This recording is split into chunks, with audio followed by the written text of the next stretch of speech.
तो भाई तमने बधा लोकोने खबर है कि मित्रों 14 तारीखे जे मित्रों बात करें तो मायरा सोयानु मित्रों एम कीधुं मृत्यु थयुं हतुं, तेने आत्महत्या कर लीधी थी। त्यारबाद अत्यारे सोशल मीडियानो माहौल खूब ज गरम है। घणा बधा लोकोने एवुं कहेवुं छे कि सहेजभाई ओढा आनी साथे मित्रों बात करें तो आ बेननुं लफड़ुं हतुं। त्यारबाद मित्रों बात करें तो आने तेना कारणे एम कहीए तो जीव टूंकाव्यो छे। तमने बधा लोकोने खबर है कि सोशल मीडिया में अत्यारे घणा बधा वॉट्सएपना चेटना स्क्रीनशॉटो फरी रह्या छे अने बिल्कुल ते रियल छे मित्रों, कोई पण खोटा नथी। परंतु मित्रों बात करें तो सौथी पहेला आना पर आपणे विचार करवा पहेला आपणे ए पण जोई लेवुं पड़े कि शुं मित्रों बात करीए तो आनुं पाछळनुं कारण जयेश ओढा ज छे।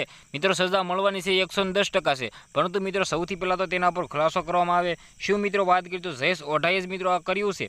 घणा बधा लोको एवुं कही रह्या छे कि मित्रों ते भाई निर्दोष छे, घणा बधा लोको एवुं कही रह्या छे कि भाई तेने ज करी फसाव्युं छे। तो मित्रों तमने शुं लागे छे कमेंट करो, अमने पण खबर पड़े। कारण कि मित्रों हालना टाइममां तमने लोकोने खबर छे कि जे पण मामलो सोशल मीडियामां जाय त्यारे मित्रों नवा खुलासाओ करवामां आवे छे अने भाई करवा पण जोईए। कारण कि मित्रों कोईनी बेन दीकरीओ साथे आवुं थाय तो मित्रों बीजी वार तो कोई पण लोको सहन न करी शके। कारण कि मित्रों अत्यारे गुजराती एक्ट्रेसनी साथे पण आवुं थई रह्युं छे। आनी पहेला तमने बधा लोकोने खबर छे सेजल बंसालनी पण साथे मित्रों आवुं ज थयुं हतुं। जे रीते तेने पण मित्रों दवा पीने पोतानो जीवनशैली टोकाव्यो हतो अने हालना टाइममां मित्रों आ बीजी घटना छे। तो तमने शुं लागे छे कि शुं आनुं सौथी मोटुं कारण जयेश ओढा छे? शुं जयेश ओढाना कारणे ज आ बेने दवा पीधी छे? दवा पीधी एवी तो जानकारी नहीं मळी रही, परंतु मित्रों तेने जीवन टूंकाव्युं छे, पोते मित्रों बात करीए तो आत्महत्या करी छे एवुं मित्रों छे। तो तमने शुं लागे छे? आ विडियोने बने एटलो शेर कर दीजो, अमने कमेंट करवानुं भूलता नहीं, के कारण के आ कोने मित्रों आना लीधे जे जीवन टूंकाव्युं छे अमने पण खबर पड़ी जाय। आजना विडियोमांथी आटली ज माहिती। आपणे एक नवा इंटरेस्टिंग विडियो साथे मळीए, त्यां सुधी बधा ज लोकोने जय हिंद जय भारत।